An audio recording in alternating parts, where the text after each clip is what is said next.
बिस्मिल्लाहिर्रहमानिर्रहीम। अस्सलाम वालेकुम। कंप्यूटर साइंस की क्लास में मैं आपको खुशामदीद कहती हूँ। आज हम चैप्टर नंबर 1 का क्वेश्चन जो करने जा रहे हैं वो फ़ाइल ऑर्गेनाइजेशन से रिलेटेड है। आइए हम अपनी क्लास का बाकायदा आगाज़ करते हैं।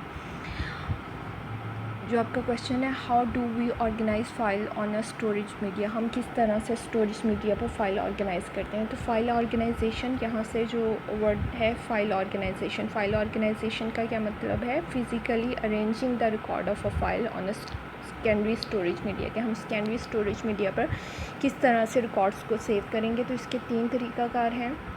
सबसे पहले हमारे पास जो है फर्स्ट फ़ाइल ऑर्गेनाइजेशन मेथड जो है हमारे पास सीक्वेंशनल फ़ाइल्स है, दूसरा डायरेक्ट और रैंडम फ़ाइल है, थर्ड वन हमारे पास इंडेक्स सीक्वेंशनल फ़ाइल है। तो सीक्वेंशनल फ़ाइल्स क्या होती हैं कि सीक्वेंशनल फ़ाइल्स के अंदर रिकॉर्ड को किस तरह से अरेंज किया जाता है। सीक्वेंशनल फ़ाइल्स के अंदर रिकॉर्ड जो है वो सीक्वेंस, जैसे इसके नाम से ज़ाहिर है, सीक्वेंस में अरेंज किए जाते हैं। अगर आपने 100 रिकॉर्ड सेव करने हैं तो आप 1 से लेके 100 तक जाओगे, और जब अगर आपने इनमें से रिकॉर्ड को रीड करना है तो आपको प्रीवियस सारे रिकॉर्ड भी रीड करने पड़ेंगे जिस लोकेशन तक आप मूव करना चाहते हैं। ये आपको एक एग्जांपल की मदद से समझाने की कोशिश करती हूँ। यहाँ पे देखें कि 8 रिकॉर्ड जो हैं वो इस फ़ाइल के अंदर, सीक्वेंशनल फ़ाइल के अंदर स्टोर हैं। तो आपको 1 लोकेशन से 2, 2 से 3, 3 से 4, 4, मतलब आप एक सीक्वेंस में जो है वो मूव करते हैं। जैसे अगर आप 99 रिकॉर्ड को रीड करना चाहते हैं तो इसके लिए आपको 1 से शुरू करना पड़ेगा और 99 तक मूव करना पड़ेगा। दरमियान में से आप कुछ भी स्किप नहीं कर सकते हैं। या आपने 100 रिकॉर्ड को रीड करना है जो कि आपका लास्ट रिकॉर्ड है, तो इसके लिए आपको प्रोसीडिंग सारे रिकॉर्ड जो है वो रीड करने पड़ेंगे। यहाँ पर मैंने यही चीज़ जो है वो मेंशन की है, you can't skip. It means कि आप क्या करते हैं, पहला रिकॉर्ड रीड करते हैं, दूसरा, तीसरा, चौथा, और जहाँ तक आपने मूव करना होता है। अगर आपने 99 पोजीशन पर मूव करना है तो 99 तक आने के लिए आपको इन सारे रिकॉर्ड को क्या करना पड़ेगा, रीड करना पड़ेगा। इनमें से दरमियान में से आप कुछ भी स्किप नहीं कर सकते हैं। तो ये हमारे पास सीक्वेंशनल मेथड था। सीक्वेंशनल मेथड का यही डिसएडवांटेज है कि ये हमारे पास स्लो है, क्योंकि हमें सारे प्रोसीडिंग रिकॉर्ड जो है इसके अंदर रीड करने पड़ते हैं। तो इसके बाद हमारे पास जो है वो नेक्स्ट मेथड जो है वो डायरेक्ट और रैंडम फ़ाइल मेथड है। डायरेक्ट या रैंडम, जैसा उसके नाम से ज़ाहिर है, इसमें हम रिकॉर्ड को रैंडमली या डायरेक्ट मेथड के थ्रू जो है वो रीड कर सकते हैं। और इसमें रिकॉर्ड जो है आपके फ़ाइल के अंदर अरेंज भी रैंडम पोजीशन पे होते हैं। ये नहीं है कि एक दूसरे के बाद जो है वो रिकॉर्ड पड़े होंगे, वो किसी भी लोकेशन पे हो सकते हैं, यानी वो कंटिग्यूअस मेमोरी लोकेशन पे नहीं होंगे। जैसे कि आप यहाँ पे देख रहे हैं रैंडम फ़ाइल के अंदर। अब यहाँ पे देखें 1, 1 के बाद 3, 3 के बाद 7, 7 के बाद 2, 8, 6, 4, 5। इट मीन्स कि ये जो है वो एक पर्टिकुलर ऑर्डर में अरेंज नहीं है।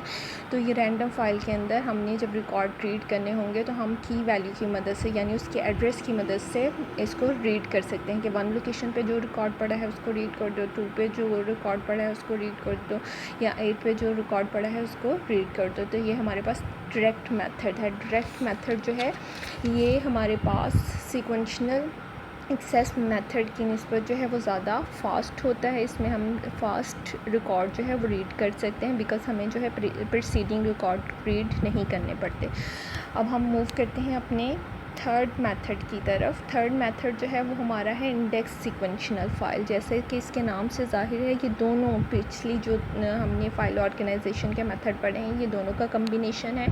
इसके अंदर हम रिकॉर्ड्स को सीक्वेंशनली अरेंज करते हैं, जो कि असेंडिंग या डिसेंडिंग ऑर्डर में होते हैं। असेंडिंग मीन जैसे 1, 2, 3, 4, 5 up to so on, and descending mean जैसे हमने जो है बैकवर्ड डायरेक्शन में मूव करना है, 99, 98, 97, तो ये हमारा क्या होगा, डिसेंडिंग ऑर्डर होगा।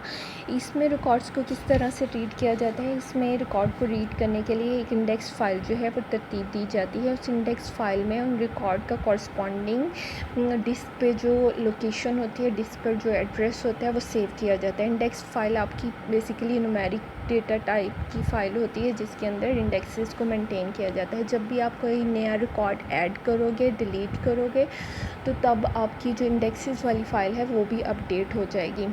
इन इंडेक्सेस की मदद से हम क्या करते हैं, अपने डेटा को रिट्रीव करते हैं, फेच करते हैं, रीड करते हैं।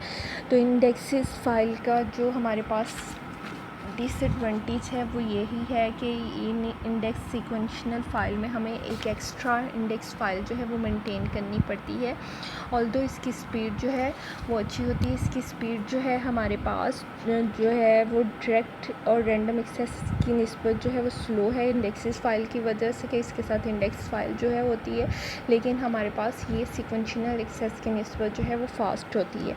The record in an index file organization can be accessed in a sequence as well as a random access और डायरेक्ट। हम इसमें सीक्वेंस में भी एक्सेस कर सकते हैं और रैंडमली भी एक्सेस कर सकते हैं। The record in this type file require more space, ये ज़्यादा स्पेस लेते हैं क्योंकि इनके साथ इंडेक्स फाइल मेंटेन की जाती है। This method is slower than the direct file organization as it require to perform a index search, क्योंकि इसके साथ हमें इंडेक्स सर्च करनी पड़ती है। इंडेक्स का मैं आपको एक दफ़ा फिर बता दूँ, ये कंसिस्ट ऑफ है की वैल्यू पे जो कि कॉरस्पॉन्ड करती है डेटा के एड्रेस को, कि रिकॉर्ड जो है वो किस जगह पर फाइल के अंदर पड़ा हुआ है। Index refer to the place on the disk where the record is store. यही चीज़ मैंने आपको बताई कि इंडेक्स उस चीज़ को रेफ़र कर रहा है कि कहाँ पर रिकॉर्ड जो है वो आपका फ़ाइल के अंदर स्टोर है।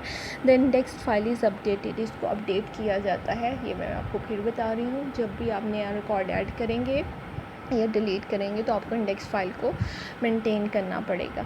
जबकि हमारे पास जो सीक्वेंशनल फ़ाइल थी, सीक्वेंशनल फ़ाइल के अंदर हम दरमियान में कहीं पे भी रिकॉर्ड जो है वो एक दफ़ा हमने फ़ाइल बना ली है तो उसके अंदर हम कहीं पे भी नया रिकॉर्ड जो है वो ऐड नहीं कर सकते। ये नहीं कर सकते 1 और 4 के दरमियान हमने नया रिकॉर्ड ऐड कर दिया, बिकॉज हम पहले ही सीक्वेंस में मूव कर रहे हैं। तो इसमें हमें सीक्वेंस को फॉलो करना है। डायरेक्ट और रैंडम में हम क्या कर रहे थे कि उसमें हम डायरेक्टली जो है वैल्यूज़ को रीड कर रहे थे की वैल्यू की मदद से, यानी कि एक की मदद से हम जो है वैल्यू को रीड कर लेते थे कि फलान लोकेशन पे जो है ये डेटा पड़ा है, तो उसको हम डायरेक्टली जो है वो फैच कर लेते थे।